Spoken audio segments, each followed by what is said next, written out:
So the next and the last topic of on numerical on bevel gear. We have seen this pair of bevel gear with 20-degree pressure angle is there, which consists of a 20 teeth pinion meshing with a 30 teeth gear. The model is given as 4 mm and the face width is 20 mm.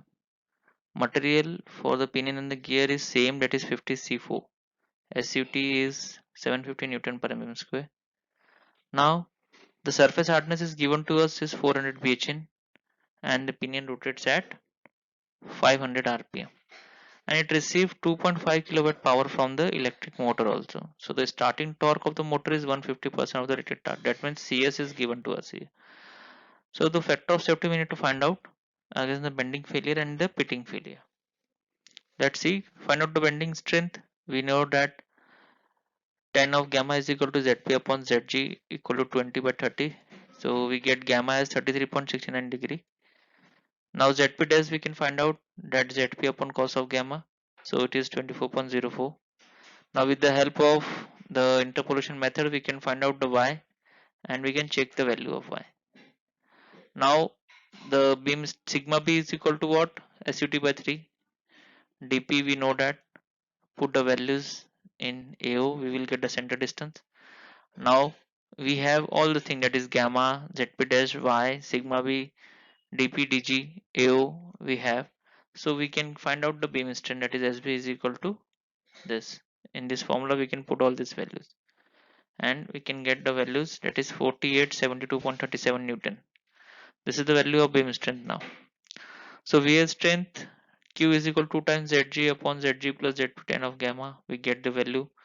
Same way K we can find out the material constant, that is 2.56 Newton per mm square. Put the values in the formula, that is for the VA strength. We will get the value of VA strength as 5113. Here VA strength is more than the bending strength. So the static load, we know that torque PT is equal to 2 times mt upon dp. We can find it out.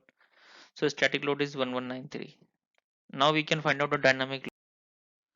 Dynamic load can you find out the help of it. For that we need the v velocity. C is can be done from the deformation factor, can be taken from the table. PT we have, okay. Error we have taken from the table also with the help of class. We get a dynamic load. Based on this dynamic load we can find out the effective load now. That is CS PT plus PD in this.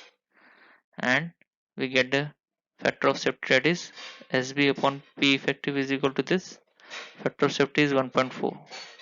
For VR we have factor of safety 1.48.